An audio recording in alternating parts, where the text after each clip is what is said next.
Olá, tudo bem com vocês? Estou aqui para mais uma aula sobre física. Eu selecionei alguns exercícios sobre os assuntos, em física que mais caem nas provas do Enem. Então, desejo vocês, boa prova, prestem bastante atenção na resolução dos exercícios e vamos lá! Nesse primeiro exercício, nós vamos ver sobre mecânica. O assunto central do exercício é sobre mecânica. Nela você vai ter que lembrar das leis de Newton, do conceito dos movimentos, né? Então, vai trazer na memória. Se você não lembrar também, dá uma pesquisada, comece a estudar sobre mecânica e física. Essa é do Enem de 2022. Um pai faz um balanço utilizando dois segmentos paralelos iguais da mesma corda para fixar uma tábua a uma barra horizontal. Por segurança, opta por um tipo de corda cuja tensão de ruptura seja 25% superior à tensão máxima calculada nas seguintes condições. Então, ele deu as seguintes condições para nós aqui da tensão máxima calculada. Primeiro, o ângulo máximo atingido pelo balanço em relação à vertical é igual a 90 graus. Os filhos utilizarão o balanço até que tenha uma massa de 24 quilos. Além disso, ele aproxima o movimento do balanço para um movimento circular uniforme.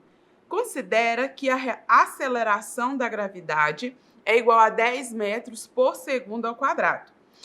E despreza as forças dissipadas. O que ele pergunta para nós? Qual é a tensão de ruptura da corda escolhida? Então, nós temos as opções, a letra A, a letra E. Então, nós vamos calcular aí qual que é a tensão de ruptura dessa corda escolhida para o balanço.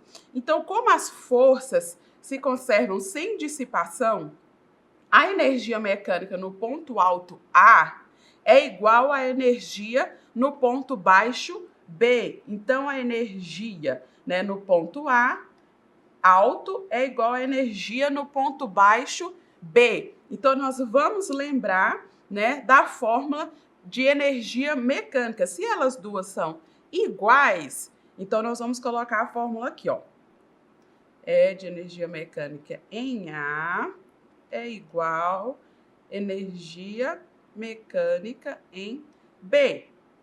Energia mecânica é massa vezes a gravidade vezes a altura, que é igual a energia mecânica em B, vai ser massa vezes a velocidade ao quadrado dividido por 2. Vamos simplificar agora essa equação aqui.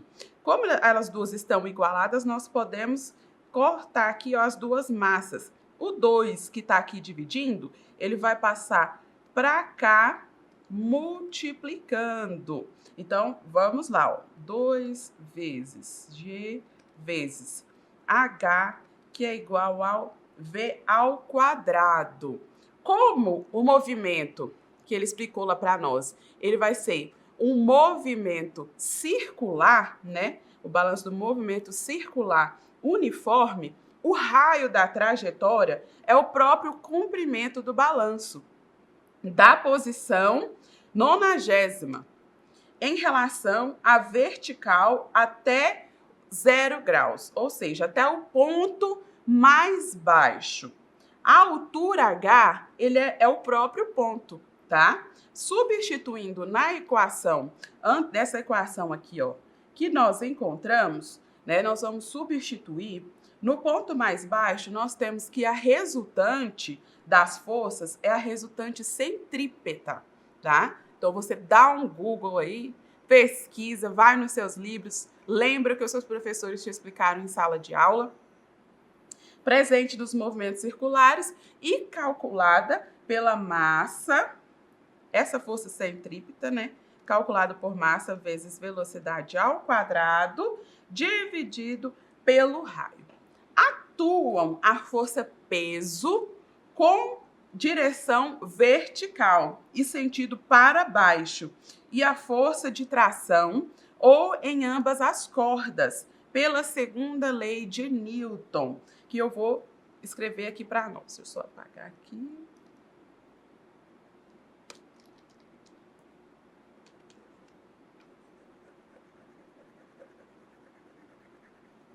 Vamos lembrar aqui agora da segunda lei de Newton, né? 2T de tração menos o P de peso, que é igual a massa vezes velocidade ao quadrado, dividido pelo raio. Substituindo P de peso por mg e v ao quadrado, ou seja, por massa vezes gravidade, e velocidade ao quadrado por 2 vezes a gravidade vezes o raio, então nós vamos substituir o P, ó. Vou escrever aqui, ó, 2T vezes. Vamos substituir o Pzinho aqui, né?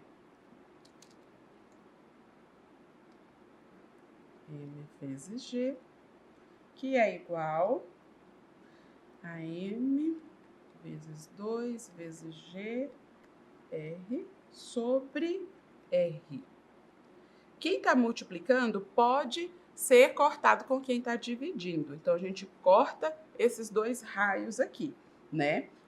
Fica dessa forma aqui a nossa equação. 2T menos M vezes G, que é igual a 2M vezes G, ok? Já copiaram? Vou apagar agora a parte de cima aqui para a gente continuar a nossa conta, tá? Vou trazer ele aqui para cima para ficar mais fácil. 2T menos massa vezes a gravidade, que é igual a 2 vezes a massa vezes a gravidade. Agora nós vamos começar, né? O que nós vamos fazer aqui? Vamos fazer a redução dessa nossa equação. O que nós vamos fazer agora? Nós vamos passar essa massa e essa gravidade para lá, tá? Porque quem está com a mesma sigla é que pode somar ou subtrair o número que está com a mesma sigla, né? Então, fica aqui, ó, 2T, que é igual. Se aqui ele está subtraindo, ele vai passar para lá somando. Fica 2M, massa vezes gravidade, mais a massa vezes a gravidade, né? 2T, que é igual, 2 mais 1, 3. O que eu quero? Eu quero a fórmulazinha para me calcular a tração, né? Desculpa, a tensão de ruptura, que foi isso que ele pediu para nós, né? Então, esse 2 que está multiplicando aqui a tensão, eu vou passar ele para cá dividindo, que vai ficar da seguinte forma. T de tensão, que é igual a 3mg sobre 2. Beleza, então, de tudo que nós fizemos, nós conseguimos encontrar a equação para encontrar a tensão de ruptura dessa corda. O que nós vamos considerar agora? Nós vamos considerar a maior massa das crianças, que ele falou que eles vão utilizar esse balanço até eles terem 24 quilos, né? E a gravidade de 10 massas por segundo ao quadrado. Então, substituindo isso tudo aqui, ó, vou trazer ela aqui para cá, para ficar mais fácil. Então, tensão, que é igual a 3, vezes a massa, que é de 24, vamos adotar a maior massa, que ele falou que esse balanço tem que aguentar até eles terem 24 quilos. Vezes o Gzinho que ele deu lá para nós, que é de 10, dividido por 2. T, que é igual a 720, dividido por 2, T, que é igual a 360 Newton. Beleza, não terminou aí, porque lá no enunciado ele fala o seguinte: no entanto, a tração deve ser 25% superior à tensão máxima calculada. Então, o que nós vamos fazer? Né? Nós vamos fazer esses 360, que é da tensão, vezes 1,25%, né?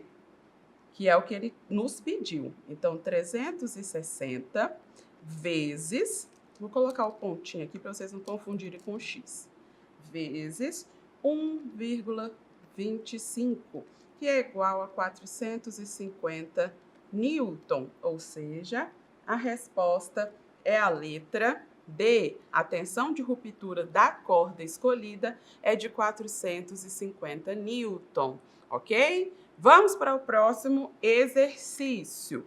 O que ele diz para nós? Nesse exercício, nós vamos ter que recordar um pouco sobre eletricidade e energia, tá?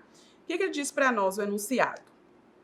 Uma lanterna funciona com 3 pilhas de resistência interna igual a 0,5 cada, ligada em série.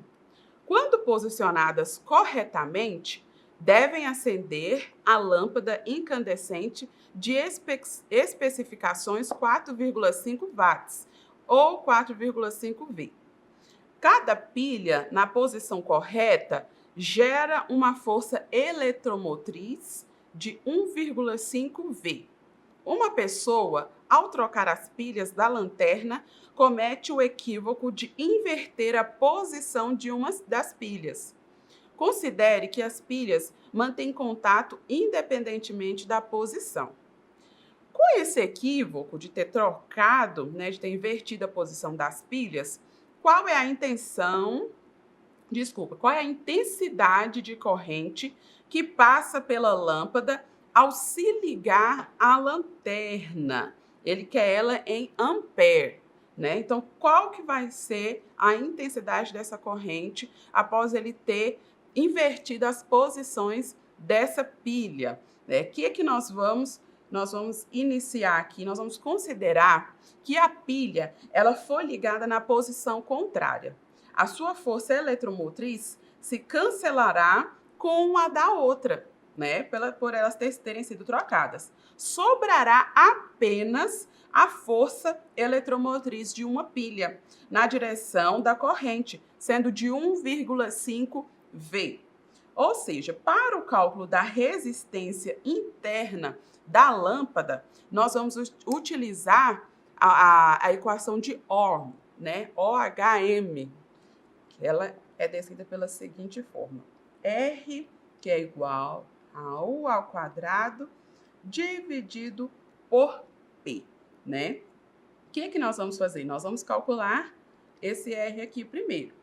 Substituindo o Uzinho aqui, né, que é de 4,5, né, que ele especificou aqui para nós, ó, que é a corrente que deve acender a lâmpada, que é de 4,5 ao quadrado, que é o da fórmula, dividido também pela potência de 4,5.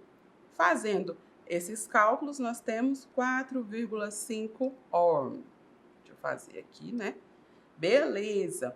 Para o cálculo da corrente, nós devemos considerar as resistências do circuito, incluindo as resistências internas das pilhas, né? Como o circuito está ligado em série, nós vamos fazer a soma desse circuito interno que está em série. Como que a gente calcula isso? Vamos lá. O que ele deu lá para nós? Ó, 0,5, que ele deu aqui para nós, né? Mais 0,5, mais 0,5, mais 4,5. Por que você colocou 3 0,5, Alessandra? Porque não são 3 pilhas de resistência interna igual a 0,5 ohm, né? Então, eu tenho que calcular porque elas estão em série. Assim que a gente faz a soma, 0,5 mais 0,5 mais 0,5, mais, né, também essa corrente de 4,5 aqui também. Somando isso tudo aqui, nós temos 6 ohm.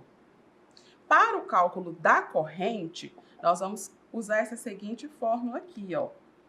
O que é igual a R vezes I. Eu quero esse daqui, gente, que é o da corrente, que ele está perguntando para nós, né? O que eu vou fazer? Eu vou isolar ele aqui. Então, I que é igual, o R que está multiplicando com ele vai passar para lá dividindo. Então, vai ser U dividido por R. Substituindo isso aqui, nós temos 1,5, que foi especificado aqui, ó, para nós, que é a força eletromotriz, dividido pelo Rzinho aqui, ó, que nós encontramos, que foi do circuito, dividido por 6. Isso é igual a 0,25 ampere. Ou seja, né, a nossa intensidade de corrente que passa pela lâmpada ao se ligar à lanterna é de 0,25 ampere. Tudo ok? Beleza, vamos para o próximo. Esse próximo exercício aqui é sobre ondulatória, também do Enem de 2022. As notas musicais, assim como a grande maioria dos sons encontrados na natureza, são complexas e formadas pela superposição de várias ondas senoidais. A figura apresenta 3 componentes harmônicas e a composição resultante construídas na mesma escala para um instrumento sonoro. Essa composição carrega uma assinatura sônica ou timbre do corpo que a produz. Essas componentes harmônicas apresentam iguais o quê? Elas apresentam amplitudes e velocidades iguais? Elas apresentam amplitude e frequência iguais? Ou elas apresentam frequência e velocidade, amplitude e comprimento de onda, ou frequência e comprimento de onda? Vamos observar o desenho. Nós temos primeiro aqui, ó, esse componente aqui, o componente harmônico A, tá? Veja esse comprimento de onda e todos eles estão no mesmo ambiente, tá? E agora nós temos o próximo comprimento de onda do componente harmônico B, temos o comprimento de onda também do componente harmônico C e o formato do comprimento de onda do som complexo, né? As 3 componentes de onda, né, A, B e C, elas se propagam no mesmo meio. Vocês podem observar que o mesmo meio de propagação de cada uma delas, olha lá, eu fazendo o comprimento de onda para vocês, ele é o mesmo, tá? O mesmo meio de propagação desse comprimento de onda.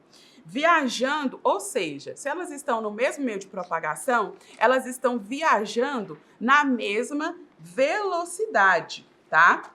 Como as 3 componentes possuem o mesmo comprimento, né? Elas possuem o mesmo comprimento de onda vertical. Suas amplitudes são iguais. Então, a resposta correta para esse exercício é que a amplitude e a velocidade dos componentes harmônicos são iguais, porque elas apresentam o mesmo comprimento de onda, elas estão, né, sobre o mesmo ambiente, né? Então elas possuem a mesma velocidade e amplitude. Ou seja, resposta correta é a letra A. Veja que nesse exercício nós não precisamos fazer nenhuma conta. O que nós precisamos fazer aqui? A interpretação. Por isso que é interessante você entender o conceito por trás de cada uma das matérias que você vai estar estudando, né? Essa aqui que nós estamos vendo é sobre ondulatória. Então, dá uma lida, uma reforçada, né, sobre o que é ondulatória, sobre as leis de Newton, de mecânica, força eletromotriz, para que você saiba o conceito por trás do exercício, porque às vezes como este, você não vai precisar fazer nenhuma conta, ok? Tudo certo? Vamos para o próximo exercício, espero que vocês estejam gostando. Próxima, essa daqui é sobre eletrodinâmica. E nessa daqui também nós não vamos precisar fazer conta, nós vamos precisar interpretar. Você vai ter que saber o conceito de eletrodinâmica e saber aplicar ele aqui no exercício, né? Que ele vai nos dar algumas instruções aqui, né? E nós vamos precisar interpretar qual que vai ser a correta. Vamos lá, essa é do Enem de 2021. Em um manual de instruções de uma geladeira, constam as seguintes recomendações. Então, eles pegaram o manual de instruções da geladeira e eles colocaram algumas recomendações aqui para nós. Mantenha a porta de seu refrigerador aberta apenas o tempo necessário. Então, primeira coisa, vamos manter a porta do nosso refrigerador apenas o tempo necessário. É importante não obstruir a circulação do ar com a má distribuição dos alimentos nas prateleiras. Então, não vamos obstruir a circulação de ar, né, entupindo a geladeira de coisa, né? Então, não vamos obstruir a circulação de ar. Próximo, deixe um espaço de no mínimo 5 centímetros. Então, nós vamos deixar um espaço de no mínimo 5 centímetros entre as partes traseiras do produto, né? O que está atrás do refrigerador? É um dissipador serpentinado, né? Então, a gente sempre lembra quando a sua mãe falou assim, menino, não encosta a geladeira na parede? Essa instrução é verdadeira. Você não encostar esse dissipador de calor, né, na parede. Então, ele tem que ter aí uma distância aproximada de 5 centímetros. Com base nos princípios da termodinâmica, as justificativas para essas recomendações são respectivamente. Então, qual que é a justificativa para eles terem nos dado essas recomendações? Qual dessas alternativas será a correta para justificar essas recomendações que eles nos deram? Vamos lá. Será que é a letra A? Reduzir a saída de frio do refrigerador para o ambiente, garantir a transmissão do frio entre os alimentos na prateleira e permitir a troca de calor entre o dissipador de calor e o ambiente? Ou letra B? Reduzir a saída de frio do refrigerador para o ambiente, garantir a convecção do ar interno e garantir o isolamento térmico entre a parede interna e a externa. Ou letra C, reduzir o fluxo de calor do ambiente para a parte interna do refrigerador, garantir a convecção do ar interno e permitir a troca de calor entre o dissipador e o ambiente.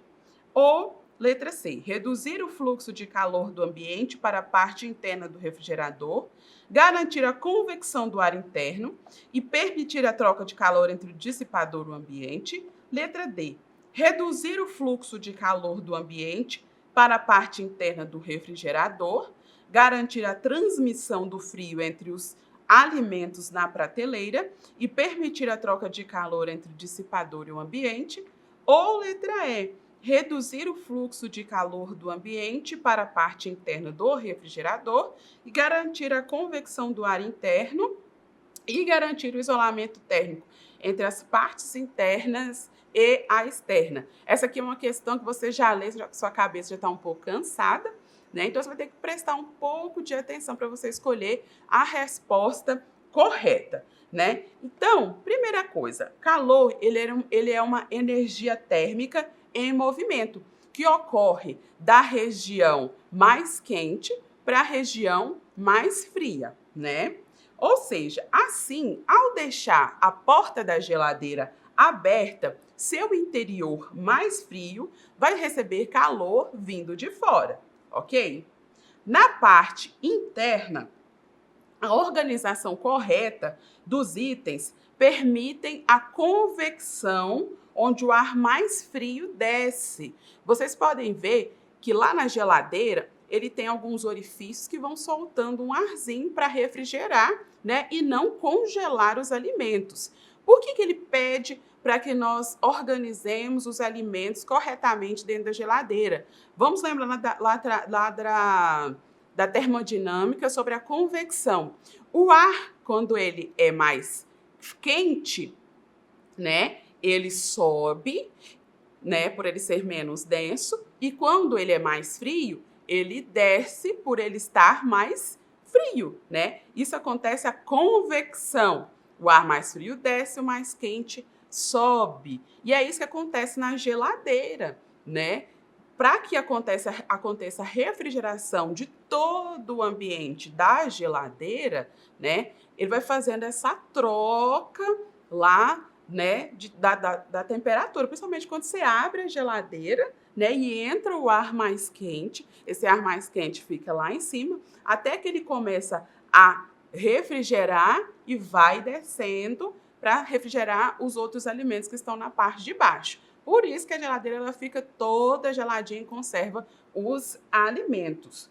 O refrigerador, ele funciona já na parte de cima, né? O refrigerador, ele funciona da seguinte forma: ele retira o calor da parte interna e ele é despejado para fora, esse calor, né? No trocador de calor na parte traseira. Então, esse trocador de calor na parte traseira, é por isso que tem que haver esse espaço de 5 centímetros. Porque o que ele faz? Ele não vai fazer a convecção, ele vai retirar o calor de dentro do refrigerador, né, para que congele aqueles alimentos que a gente quer que congele lá dentro do refrigerador, né? Então, analisando isso tudo que eu falei para vocês, né, a resposta correta é a letra C, né? Então, vamos entender, ler de novo o que ele pediu para nós. Com base nos princípios da termodinâmica, as justificativas para essas recomendações são qual que é a justificativa para que nós possamos adotar essas recomendações? Reduzir o fluxo de calor do ambiente. Então, a nossa intenção é reduzir o fluxo do calor ambiente para a parte interna do refrigerador. Por isso que ele falou assim, ó, não deixe a porta aberta por muito tempo, né? Só o tempo necessário. Garantir a convecção do ar interno e permitir a troca de calor entre o dissipador e o ambiente. Então, se eu não deixar muito tempo a porta do refrigerador aberto, eu vou estar garantindo, né, reduzindo, na verdade, o fluxo de calor do ambiente para a parte interna do refrigerador, garantindo assim a convecção, né? Garantindo a convecção do ar interno e permitindo também, se eu deixar esse espaço de 5 centímetros do dissipador até a parede, eu vou permitir a troca de calor entre ele e o ambiente, né? Garantindo que o meu refrigerador funcione corretamente, ok? Próximo exercício. Esse exercício agora é sobre óptica e é de 2021. Alguns cinemas apresentam uma tecnologia em que as imagens dos filmes aparecem tridimensionais, baseada na utilização de óculos 3D. Após atravessar cada lente dos óculos, as ondas luminosas que compõem as imagens do filme emergem vibrando apenas na direção vertical ou apenas na direção horizontal. Com base nessas informações, o funcionamento dos óculos 3D ocorre por meio do fenômeno ondulatório de quê? Né? Então, o funcionamento dos óculos 3D, eles funcionam por qual fenômeno ondulatório? Será que é por difração, dispersão, reflexão, refração ou polarização? Eu acredito que você já viu algum desses conceitos, você sabe mais sobre eles, né? Então, a resposta correta sobre o funcionamento dos óculos 3D é sobre o fenômeno de polarização. O que é esse fenômeno? Ele consiste em um filtro de onda que orienta a oscilação dos campos elétricos e magnéticos. A luz não polarizada, porém, pode se tornar, ao passar por materiais específicos ou realizar determinadas reflexões. Os óculos 3D os óculos 3D polarizam a luz de forma vertical e horizontal para cada lente. Então, se você perceber, né, a resposta já está aqui, ó, Após atravessar cada lente dos óculos, as ondas luminosas que compõem as imagens do filme emergem vibrando apenas nas direções verticais e horizontais.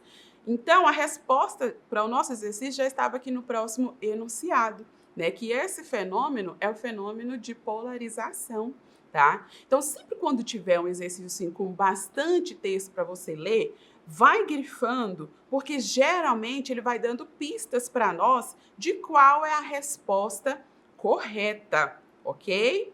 Espero que eu tenha ajudado vocês hoje. Boa prova, fiquem calmos e até a nossa próxima aula.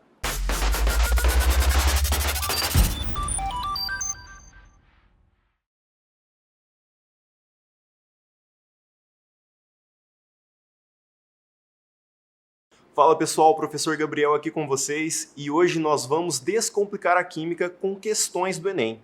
Nós vamos fazer as resoluções, ver alguns conceitos e ver algumas dicas e macetes. Estão preparados? Vamos lá! Primeira questão. Um marceneiro esqueceu um pacote de pregos ao relento, expostos à umidade do ar e à chuva. Com isso, os pregos de ferro, que tinham a massa de 5,6 gramas cada, já vamos anotar esse dado, pois o exercício está fornecendo informações importantes. Acabaram cobertos por uma camada espessa de fuligem, que é essa substância fornecida pela questão. Uma substância marrom insolúvel, produto da oxidação do ferro metálico, que ocorre segundo a equação química. Notem que o exercício já nos forneceu a equação química balanceada, ok? Considere as massas molares. Então, ele também forneceu a massa molar dos elementos químicos envolvidos nessa reação. Beleza? Qual é a questão? Qual foi a massa de fuligem produzida ao se oxidar a metade, no caso 50%, de um prego? Então, primeiro nós precisamos de determinar as massas molares das substâncias envolvidas nessa reação. Então, olha só, o exercício nos fornece a massa molar do ferro, que é igual a 56 gramas por mol. Porém, segundo a estequiometria, é dito que 2 mols de ferro são utilizados para produzir o óxido de ferro, no caso, a fuligem. Então, eu vou multiplicar esse valor para obter a relação balanceada. Portanto, 2 vezes 56, temos 112 gramas, ok? Nós estamos apenas fazendo a relação das massas por enquanto. E também precisamos de determinar a massa molar do óxido de ferro monohidratado. Então vamos lá. Fe2O3 H2O. Como que eu faço a determinação da massa molar desse composto? Nós temos que somar as massas molares dos elementos que estão envolvidos nessa substância. Então, são 2 átomos de ferro, 2 vezes 56, mais 3 vezes a massa molar do oxigênio, que é 16, mais a massa molar da água. Um átomo de oxigênio, 16 gramas por mol, mais 2 átomos de hidrogênio, então 2 gramas por mol. Um total de 18, ok? Então aqui nós temos 112 mais 48 mais 18, com um total de 178 gramas por mol, ok? Então eu vou deixar anotado aqui do lado essas massas molares, porque nós vamos utilizar para determinar a alternativa correta, ok? Massa molar do ferro, no caso nós vamos usar 2 mols, então por causa disso eu vou deixar aqui 112, tá? Vou apagar aqui o restante que a gente já determinou e vou deixar aqui embaixo a massa molar do óxido de ferro monohidratado, que é de 178. Lembrando, pessoal, a unidade é gramas por mol, ok? Então, o que nós temos através dessa relação? Que 112 gramas de ferro produzem cerca de 178 gramas de óxido de ferro. Então, essa relação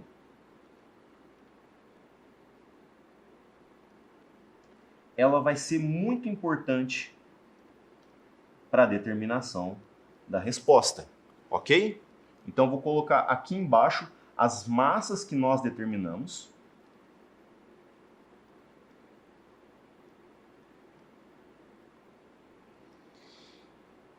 E aí nós temos o seguinte: 112 gramas de ferro produzem 178 gramas de óxido de ferro. Quanto que será produzido de óxido de ferro se eu tiver 5,6 gramas, que foi aquele dado da massa de ferro que o exercício nos forneceu? Então aqui nós temos uma regra de 3. 5,6 vezes 178 dividido por 112, nós temos um total de 8,9 gramas. Pessoal, muito cuidado com essa parte da questão. Por quê? Não foi isso que o exercício pediu. Aqui nós temos a oxidação completa da massa de um prego. O exercício pediu a massa de ferrugem produzida ao se oxidar metade, 50%. Então, o que nós podemos fazer? Nós podemos pegar esse valor de 8,9 e multiplicar por 0,5 ou dividir por 2. Então, dividido por 2, nós temos 4,45 gramas de óxido de ferro monohidratado produzido através da oxidação de 50% de um prego que tem 5,6 gramas, ok? Dessa forma, nossa alternativa correta, alternativa A, ok? Tudo certo, pessoal? Vamos para a próxima questão? Então, vamos lá. Questão número 2. O consumo excessivo de sal de cozinha é responsável por várias doenças, entre elas a hipertensão arterial. O sal rosa é uma novidade culinária no seu baixo teor de sódio, se comparado a outros sais. Só lembrando, pessoal, o sal de cozinha é o cloreto de sódio, ok? Cada 1 grama desse sal contém cerca de 230 miligramas de sódio. Então já vamos anotar essa informação. Aqui eles nos fornecem uma relação. O sal rosa, a cada grama, ele nos fornece 230 miligramas de sódio, ok? Já no sal de cozinha convencional, nós temos 400 miligramas de sódio encontrados na mesma quantidade no sal de cozinha tradicional. Então, essa relação aqui é para o sal rosa.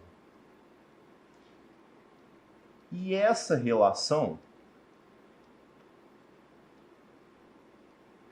é para o sal tradicional.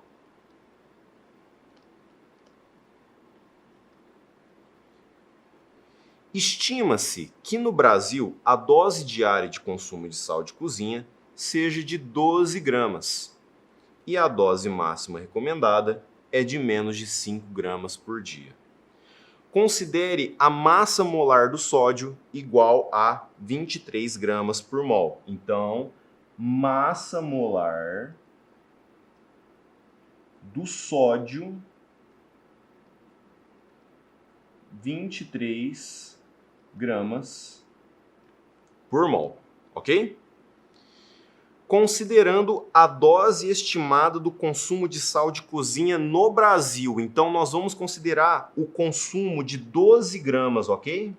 Nós vamos considerar esse consumo. Em 30 dias, um indivíduo que substituir o sal de cozinha tradicional pelo sal rosa promove uma redução na quantidade de sódio ingerida em mol mais próxima de. Então, veja que o exercício ele quer que nós quantificamos o quanto que o brasileiro consome de sal durante os 30 dias, que nós façamos essa diferença e esse resultado precisa de ser apresentado em número de mols, ok? Então vamos passo a passo. A primeira etapa da resolução desse exercício envolve a determinação de sal consumida durante 30 dias. Olha só, 1 grama de sal rosa contém 230 miligramas de sódio. 12 gramas é a quantidade diária. Porém, ele não quer saber só a quantidade diária, ele quer saber a quantidade consumida em 30 dias. Então, esse valor aqui será multiplicado por 30.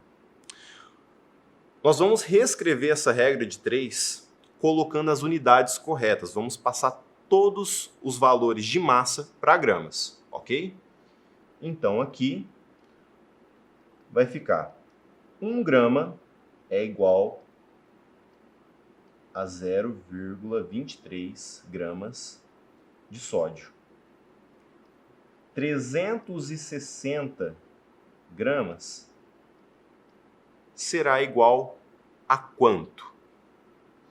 Pessoal, para a gente poder fazer essa regrinha um pouco mais rápido, sem calculadora, nós podemos usar algumas proporções, certo? Olha só. 0,1 é igual a 36. 0,2 é igual a 72. 0,01 é igual a 3,6. Eu vou somar esses valores até eu ter 23% de 360 gramas. Para nós facilitarmos essa resolução, vamos colocar aqui. Deixa eu apagar essa primeira parte.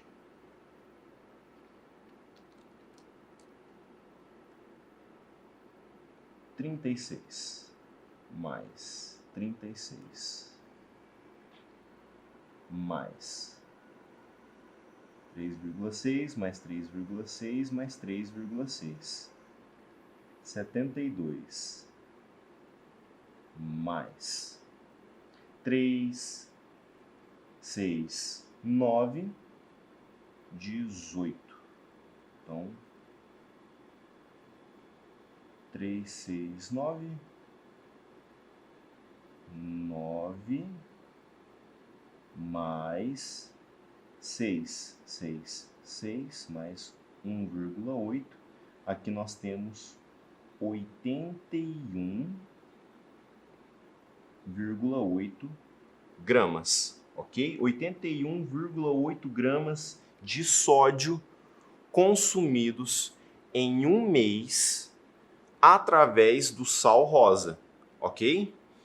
Ele é o que possui a menor quantidade de sódio, beleza? Agora nós vamos fazer a relação para o sal tradicional.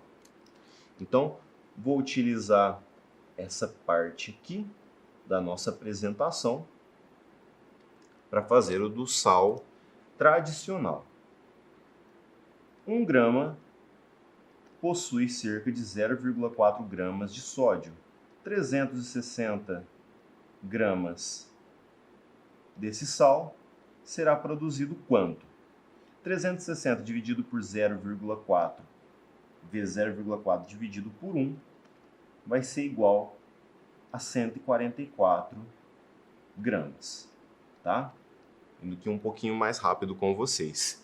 Então, nós determinamos as quantidades consumidas, certo? O próximo passo, determinar a diferença. Então, eu tenho 144 menos 81,8. Esse resultado, 0 menos 8,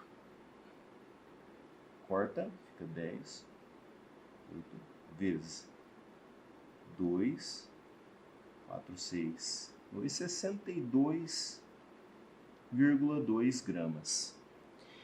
Essa é a diferença da quantidade consumida de sódio entre o sal rosa e o sal tradicional.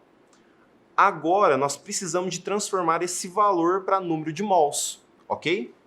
Então, vou apagar essa parte, tá? E mais uma vez, a gente vai fazer uma regrinha de 3, certo? Então, 23 gramas equivale a 1 mol de sódio. 62,2 vai ser igual a quanto? Para facilitar, para agilizar a nossa videoaula, nós temos que o resultado é igual a 2,66 mols. Então, nós vamos buscar nas alternativas o valor que mais se aproxima desse valor que nós encontramos, ok? E a alternativa que mais chega perto desse valor é a alternativa B, com 2,7 mols, ok? Alternativa B. Tudo certo, pessoal? Então, vamos para a próxima. Questão 3. O gás hidrogênio é considerado um ótimo combustível. O único produto da combustão desse gás é o vapor de água, como mostrado na equação química. Vejam que o exercício já nos forneceu a equação química balanceada. Em um cilindro contém 1 kg de hidrogênio e todo esse gás foi queimado. Nessa reação, são rompidas e formadas ligações químicas que envolvem as energias listadas abaixo. Então, nessa questão, nós temos a variação de entalpia, a quebra e a formação de ligações, ok? O exercício também nos forneceu as massas molares e nos foi perguntado qual é a variação de entalpia em kJ da reação de combustão do hidrogênio contido no cilindro. Pessoal, o que é importante de nós relembrarmos? Quando nós quebramos ligações, a energia é liberada. E quando nós formamos ligações, a energia é absorvida. Então, nós temos o seguinte aqui. Nós vamos fazer os cálculos de entalpia para os reagentes e o cálculo de entalpia para os produtos, ok? Na reação, nós temos que, nos reagentes, para quebrar essa ligação hidrogênio com hidrogênio, é necessário 437 kJ por mol. Como que nós vamos fazer essa conta? Colocando o valor da energia vezes o coeficiente estequiométrico, certo? Aqui nós fizemos para o gás hidrogênio. O coeficiente estequiométrico do gás oxigênio é 1, então não precisa de colocar nada aqui multiplicando, só vamos colocar o valor da energia de ligação. Então, essa soma vai ser igual a 2 vezes 437, nós temos 874. Mais 494, isso vai ser igual a... Vamos colocar a continha aqui embaixo. 8 mais 6, 13. Então, aqui nós temos um total de 1.368. Pessoal, é o seguinte, nós estamos rompendo as ligações dos reagentes para a formação das ligações das substâncias que estão no produto. Então, é necessário absorver energia. Esse processo é endotérmico, portanto, o sinal é positivo, ok? Agora, nós vamos fazer para os produtos. Nos produtos, nós temos H2O, água, e são 2 moléculas que são produzidas. Então, nós temos a ligação de HO, que é uma ligação com 463 kJ por mol, em uma molécula de água. Vamos desenhar aqui a molécula de água. Nós temos 2 ligações desse tipo. Então, para considerar uma molécula, nós vamos multiplicar esse valor por 2, ok? Então, na molécula de água, em uma só, nós temos 2 vezes 463. 2 vezes 463, nós temos 926 kJ por mol. Só que vejam bem, isso é para 1 mol de água. Na nossa reação, nós temos 2 mols. Então, esse valor ele é multiplicado por 2, ok? 2 vezes 926, nós temos 1.852 kJ por mol. Lembrando, pessoal, quando é formada as ligações, é liberado energia. Portanto, esse processo ele é exotérmico, ok? Ok, então nós temos aqui o resultado da formação e o resultado da quebra das ligações. Nós precisamos de fazer a diferença entre esses valores para determinar a variação de entalpia. Vou apagar essas informações. E como que funciona esse balanço? Nós somamos o valor positivo com o valor negativo.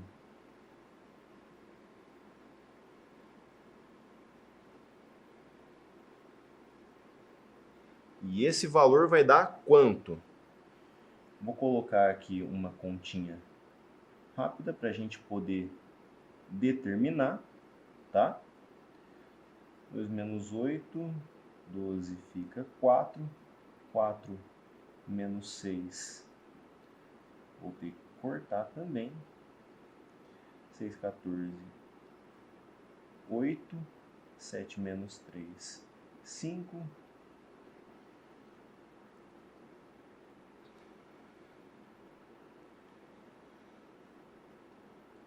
584 quilojoules. Essa daqui é a diferença. Vou colocar o sinal negativo, né? Porque o número maior ele é negativo, então nós temos um resultado espontâneo, né? A variação de entalpia ela é negativa, porém esse valor ele é o valor correspondente a quantidade de massa de 2 mols de hidrogênio. Ó, 2 mols de hidrogênio, 2H2, vai ser igual a 2 vezes 2 gramas por mol, que é igual a 4 gramas, né? Então, em 4 gramas de hidrogênio, nós temos 2 mols de hidrogênio. Porém, o exercício ele pede para 1 quilo. Em 4 gramas temos essa variação de entalpia.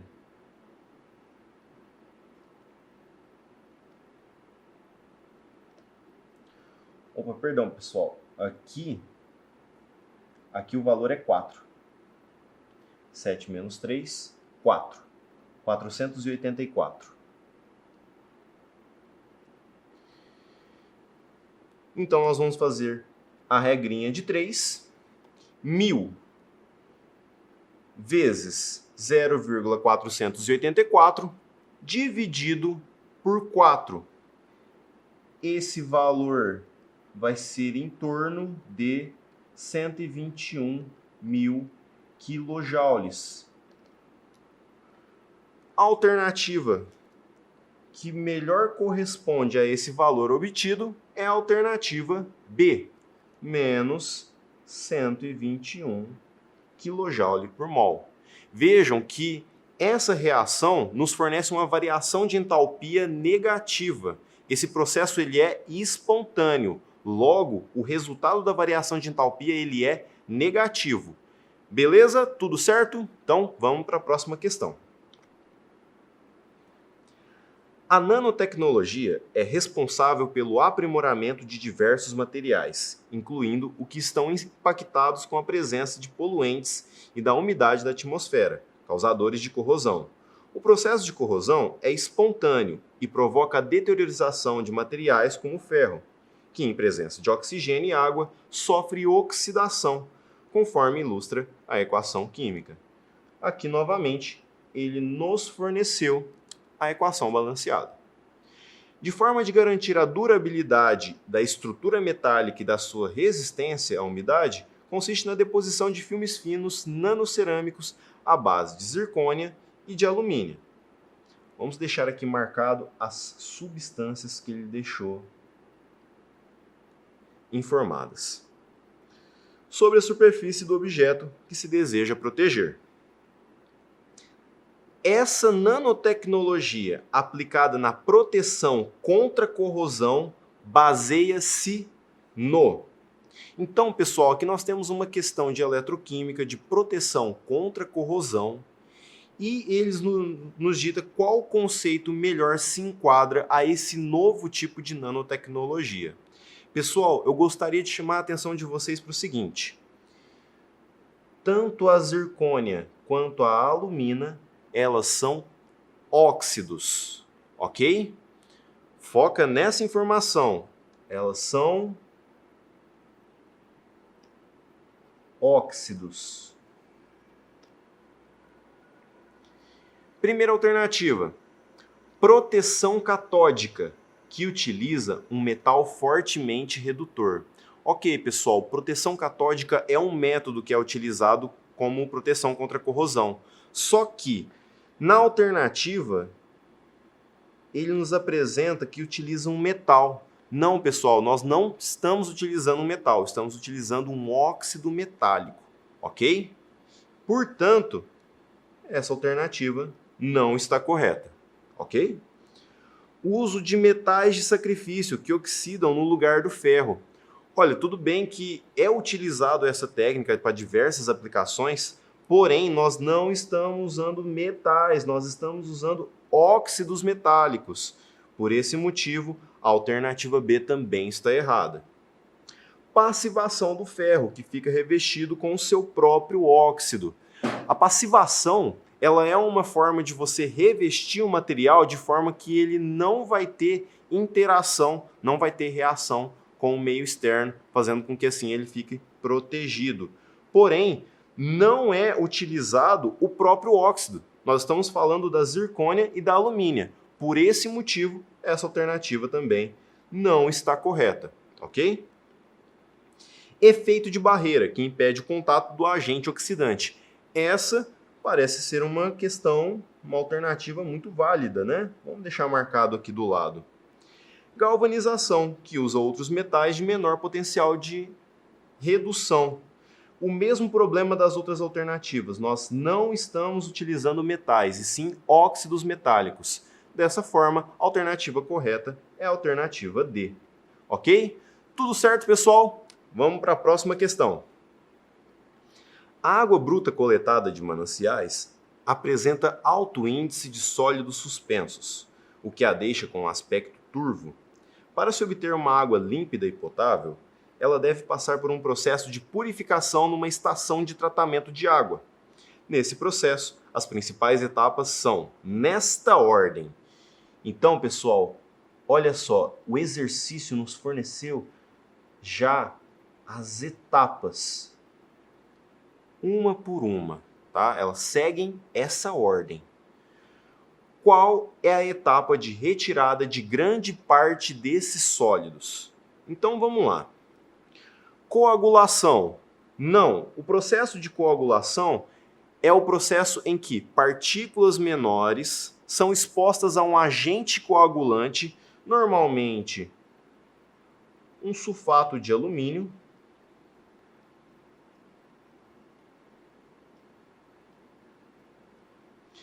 e assim nós temos a aglutinação, a coagulação desses sedimentos. Não é a etapa de maior retirada de sólidos, ok? Decantação. Sim, segundo a ordem que ele nos fornece, esse é o processo em que acontece a maior retirada de sólidos. Porém, vamos dar uma olhada nas outras alternativas e ver o que a gente pode extrair de mais conceitos, ok? Filtração não pode ser, porque após a decantação, após a retirada das maiores partes das partículas, né, das partículas maiores, a filtração ela vai ser utilizada para retirar as partículas menores, ok? Então, não é a letra C. Desinfecção é a etapa onde é utilizado os agentes clorados para regular a parte microbiana dos afluentes. E a fluoretação é a parte onde acontece a adição de sais de flúor e assim a gente mantém uma água propícia ao consumo, ok? Então, alternativa correta, alternativa B. Certo, pessoal? Então vamos para a última questão dessa videoaula. Os compostos iônicos carbonato de cálcio e cloreto de sódio têm solubilidades muito diferentes em água. Enquanto o carbonato de cálcio, principal constituinte do mármore, é praticamente insolúvel em água, o sal de cozinha é muito solúvel. A solubilidade de qualquer sal é o resultado do balanço entre a energia de rede, energia necessária para separar completamente os íons do sólido cristalino, e a energia envolvida na hidratação dos íons dispersos em solução. Em relação à energia de rede, a menor solubilidade do primeiro composto, no caso o carbonato de cálcio, é explicada pelo fato dele apresentar maior. Então, nessa questão nós temos o tópico de ligações químicas, no caso, esses sais que são compostos iônicos formados por ligação iônica. Relembrando conceitos importantes, os cátions bivalente com os ânions bivalente possuem uma atração eletrostática mais forte do que os íons monovalentes, no caso o cátion monovalente de sódio e o ânion monovalente de cloro. Então, dessa forma, com uma atração eletrostática mais forte, nós temos uma maior energia de rede no retículo cristalino, dificultando a quebra dessa ligação e assim uma menor solubilidade. Então, através desse conceito, nós sabemos que a atração entre os íons é crucial para determinar a solubilidade do composto. Dessa forma, a alta atração entre os íons de cálcio e de carbonato faz com que ele tenha baixa solubilidade em água. Portanto, podemos vir direto na alternativa A atração entre os seus íons. Beleza? Pessoal, e é isso por hoje. Não esqueçam de fazer as suas anotações, fazer mais exercícios e eu espero que vocês consigam gabaritar as questões de química do Enem. Beleza? Então, até a próxima e boa sorte!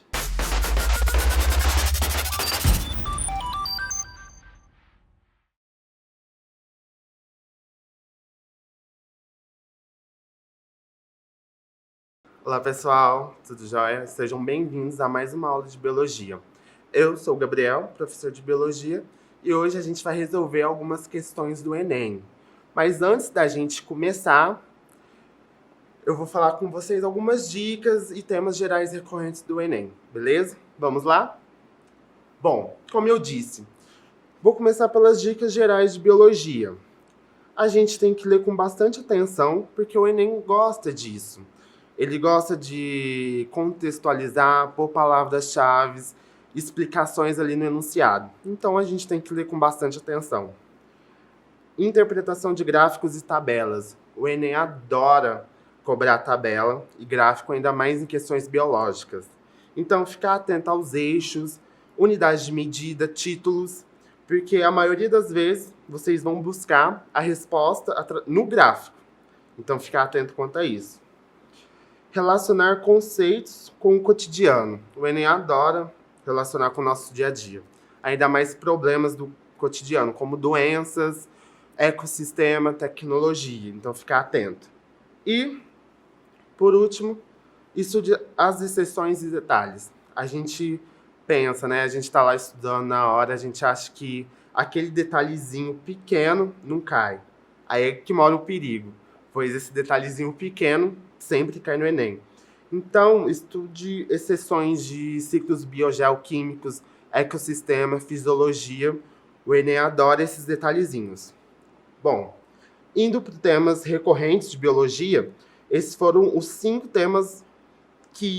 quatro, que mais caíram durante os últimos 5 anos no Enem. Não quer dizer que esses 4 vai cair nesse ano. É bom a gente estudar todos os temas. Mas, enfim, ecologia e meio ambiente. É bom a gente saber sobre cadeias, teias alimentares, impactos ambientais, mudanças climáticas, está muito em alta hoje em dia. Sustentabilidade e biodiversidade. Genética e evolução. Lei de Mendel. Teoria evolutiva, seleção natural. Genética molecular. DNA, mutação, RNA. Citologia. Organelas e suas funções. Divisão celular. Respiração celular e fotossíntese. Que mais? Citologia. Eu acho que só. E por último, fisiologia humana e saúde. É bom a gente estar esperto com sistemas corporais, todo o sistema corporal. Doenças e vacinas, hormônios e metabolismo. Certo? Bom, depois dessas dicas gerais, esses temas mais recorrentes, bora então para a primeira questão para a gente resolver. Bora lá? A poluição radioativa compreende mais de 200 nuclídeos, sendo que, do ponto de vista do impacto ambiental, destacam-se o césio 137 e o estrôncio 90. A maior contribuição de radionuclídeos antropogênicos do meio marinho ocorreu durante a década de 1950 e 1960, como resultado dos testes nucleares realizados na atmosfera. O estrôncio 90 pode se acumular nos organismos vivos e em cadeias alimentares. Em razão da sua semelhança química, pode participar no equilíbrio com carbonato e substituir o cálcio em diversos processos biológicos. Ele quer saber o seguinte: ao entrar numa cadeia alimentar da qual o homem faz parte, em qual tecido do organismo humano o estrôncio 90 será acumulado predominantemente? A. Cartilaginoso. B. Sanguíneo. C. Muscular. D. Nervoso. Ou letra E. Ósseo. Bom, a gente tem que entender o enunciado, ler com bastante atenção, como eu disse nas dicas. Ele vai falar que o estrôncio 90 ele vai acumular em nosso corpo e vai substituir o cálcio. Bom, se a gente lembrar o cálcio a gente encontra na onde? Nos ossos, correto? Então, a resposta correta seria da letra E. No tecido ósseo. Por quê? como o próprio enunciado já disse, o estrôncio ele vai substituir o cálcio em diversos processos biológicos, e o cálcio é produzido através dos ossos. Mas lembrando que o estrôncio 90 ele é radioativo, então ele vai degradar os nossos ossos e a medula, correto? Próxima questão. Durante sua evolução, as plantas apresentaram grande diversidade de características, as quais permitiram sua sobrevivência em diferentes ambientes. Na imagem, 5 características estão indicadas por números. Aqui a gente tem 1, embriões protegidos no gametófito. 2, tecidos condutores verdadeiros. 3, formação de tubo polínico. 4, polinização pelo vento. E 5, produção de frutos. Ele quer saber a aquisição evolutiva que permitiu a conquista definitiva do ambiente terrestre pelas plantas está indicado pelo número A1, B2, C3, D4 ou letra E5. Bom, então ele quer saber qual conquista evolutiva permitiu a conquista do ambiente terrestre definitivo. Bom, a gente sabe que essa imagem é um cladograma. Esse cladograma apresenta os ancestrais das plantas viventes, mais ou menos 475 milhões de anos atrás. Bom, aqui a gente tem as hepáticas, as andóceros, os musgos, as licófitas e as pteridófitas. Bom, e a gente sabe que esse grupo todo aqui, ó, depende da água para sua reprodução. Se ela depende da água para sua reprodução, logicamente, ela não vai sobreviver em um ambiente terrestre. Bom, com isso, a gente já tira a letra A e a letra B. Estrutura 1 e 2. O que sobra para a gente? 3, 4 e 5. O 4 é a polinização pelo vento. A polinização pelo vento ajudou as angiospermas a espalhar o seu gametófito feminino e assim ajudou na sua reprodução no ambiente terrestre. O número 5, a produção de frutos, as angiospermas, ajudou ela a proteger sua semente no ambiente terrestre. E o 3, a formação do tubo polínico, ajudou esse grupo, os dois grupos, das gimnospermas e angiospermas, a dominarem o ambiente terrestre, porque não vai precisar da água para sua reprodução. Vai acontecer a fecundação fora da água, ou seja, a resposta é a letra C, certo? Porque a formação do tubo polínico não depende da água para sua reprodução, e assim as angiospermas e gimnospermas dominaram o ambiente terrestre. Tudo bem? Próxima questão. A fragmentação dos hábitats é caracterizada pela formação de ilhas da paisagem original, circundadas por áreas transformadas. Esse tipo de interferência no ambiente ameaça a biodiversidade.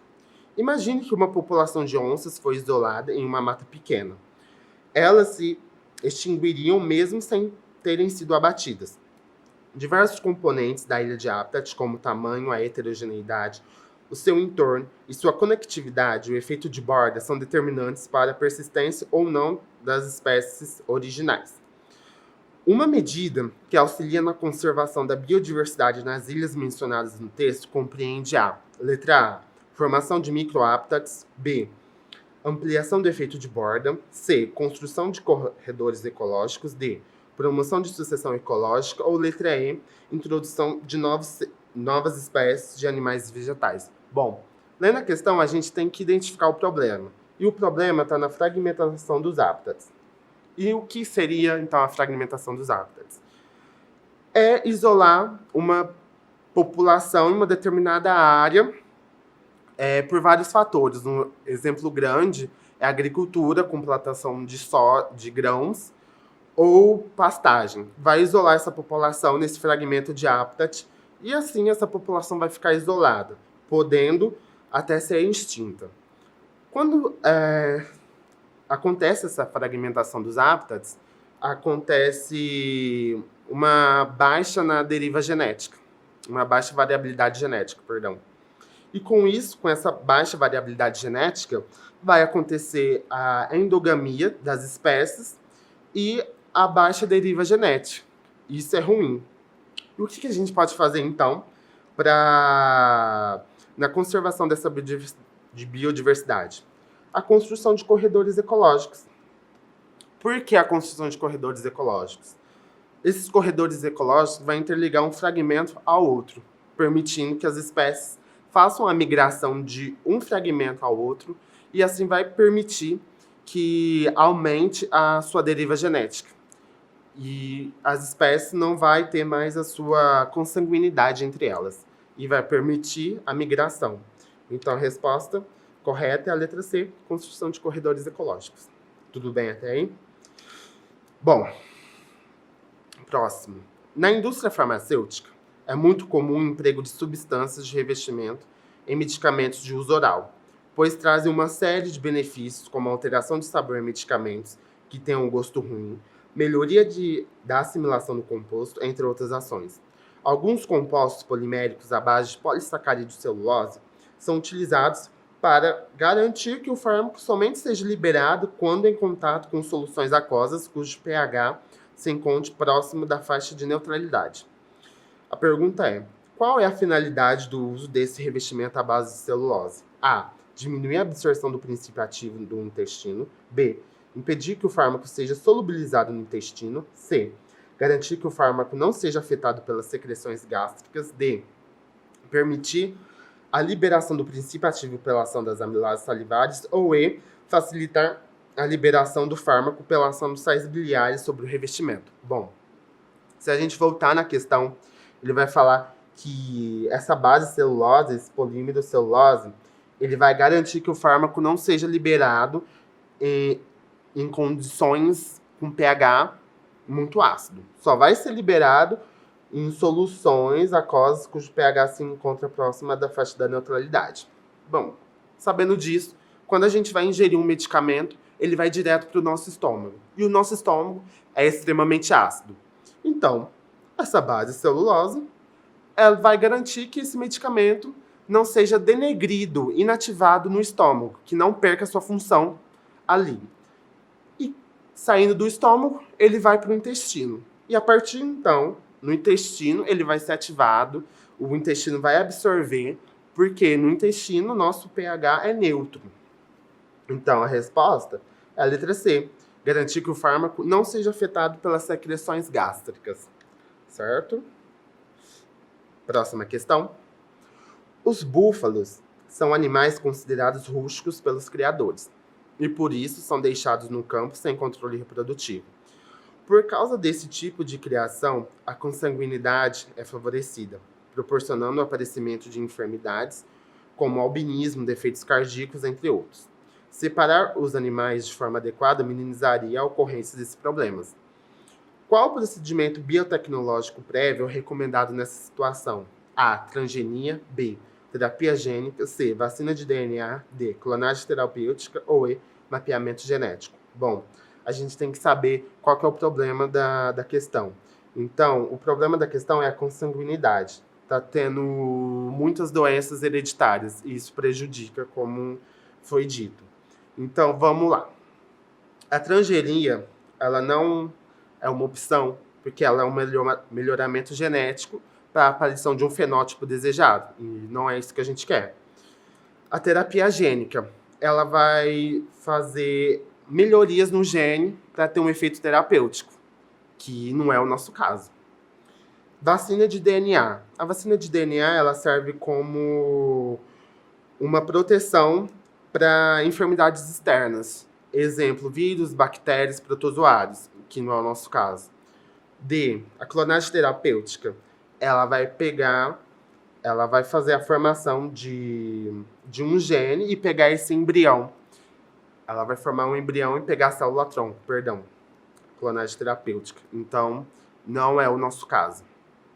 E, por último, o mapeamento genético. O mapeamento genético, ele vai identificar qual gene recessivo está causando essa consanguinidade com os búfalos e a gente pode fazer um mapeamento dele para que não seja, quando for cruzar, essas espécies não se cruzem juntos.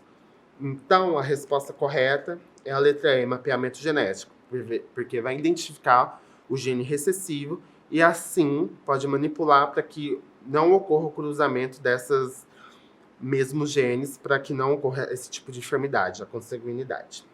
Certo? Próxima questão.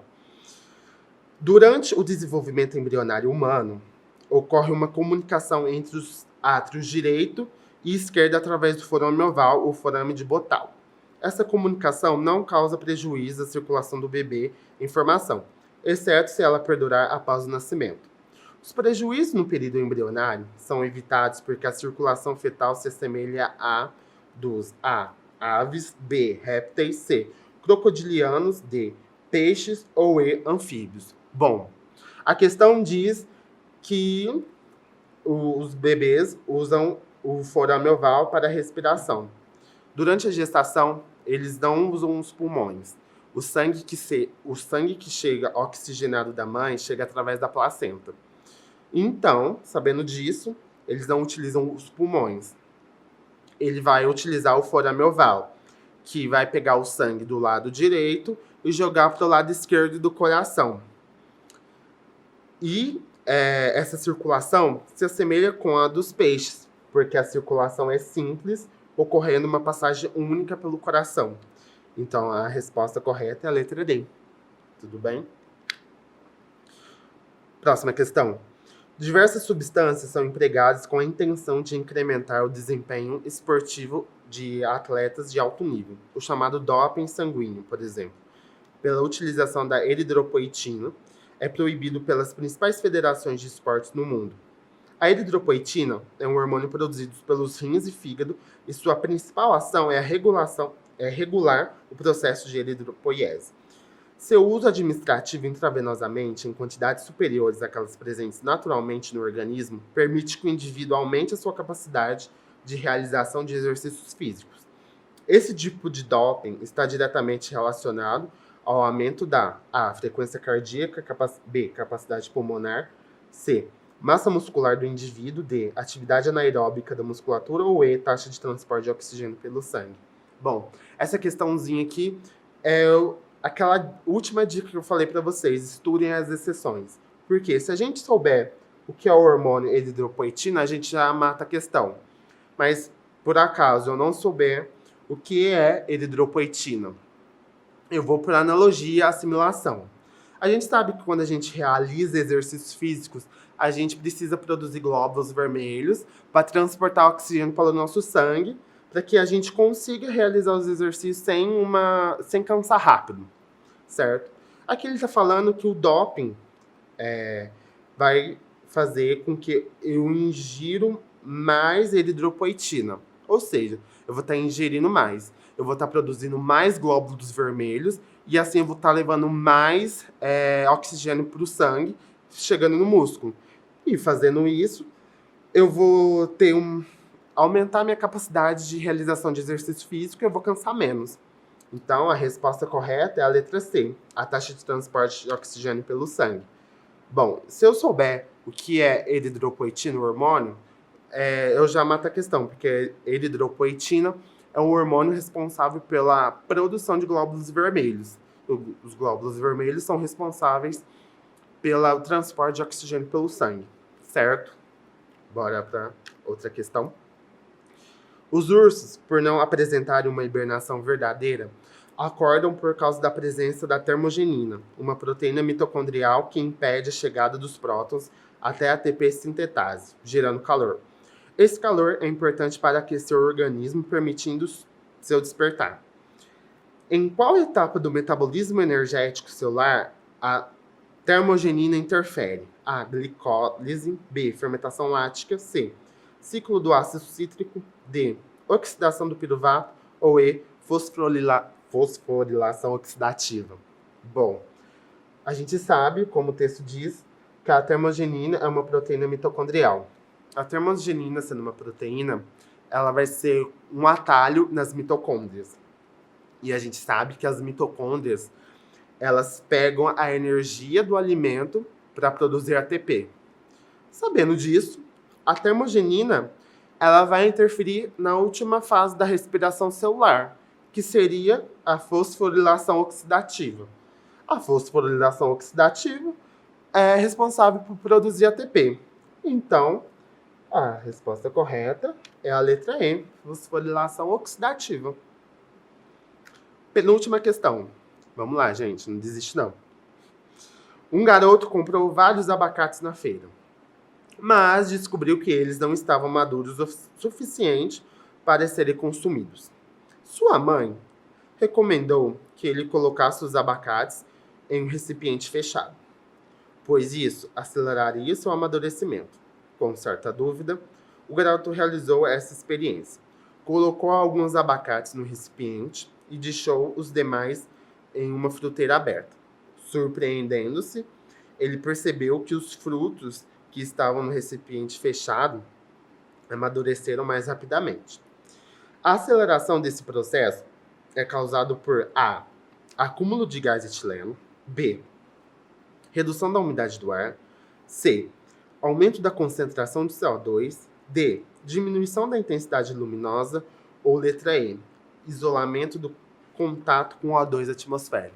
Bom, essa questão a gente vê no nosso dia a dia, né? Porque nossa mãe fala, você quer comer o fruto mais rápido? Coloca dentro do forno fechado, que ele vai amadurecer mais rápido. Agora, o porquê disso? Bom, vamos lá. Redução da umidade do ar. Diminuição da intensidade luminosa.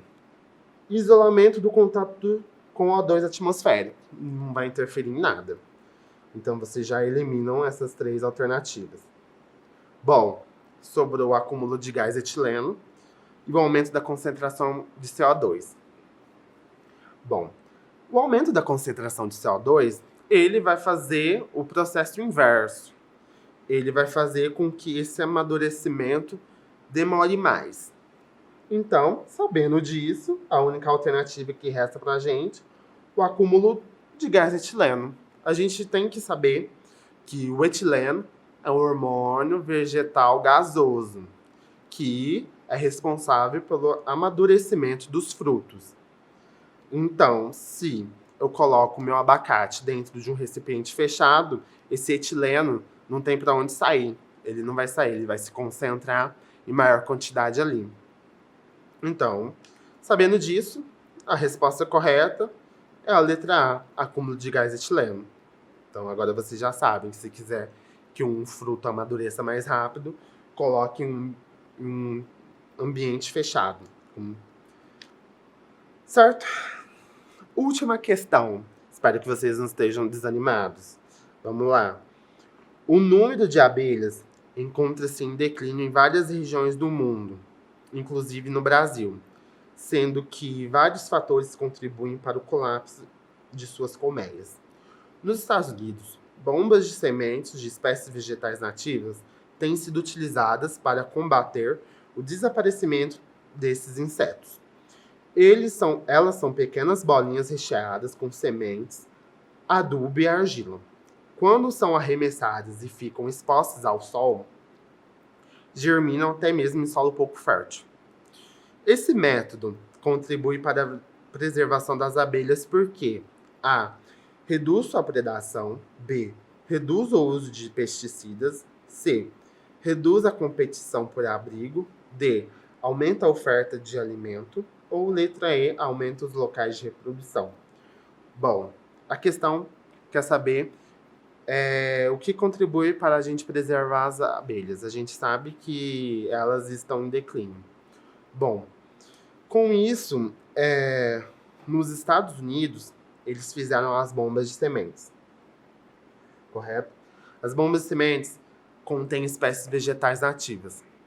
Bom, sabendo disso, a gente tem que interpretar agora. A gente sabe que as abelhas, elas dependem das flores, porque as flores possuem néctar e pólen para o seu alimento. Se eu tenho uma baixa queda das espécies vegetais nativas que produzem essas flores, eu vou ter uma baixa na população das abelhas. Se eu tenho uma baixa na população das abelhas, então elas vão diminuir. Sabendo disso, os Estados Unidos criaram essas bombas de sementes, que contêm espécies vegetais nativas, para combater o desaparecimento desses insetos. Ou seja, se eu tenho um aumento das espécies vegetais, eu vou ter um aumento de alimento.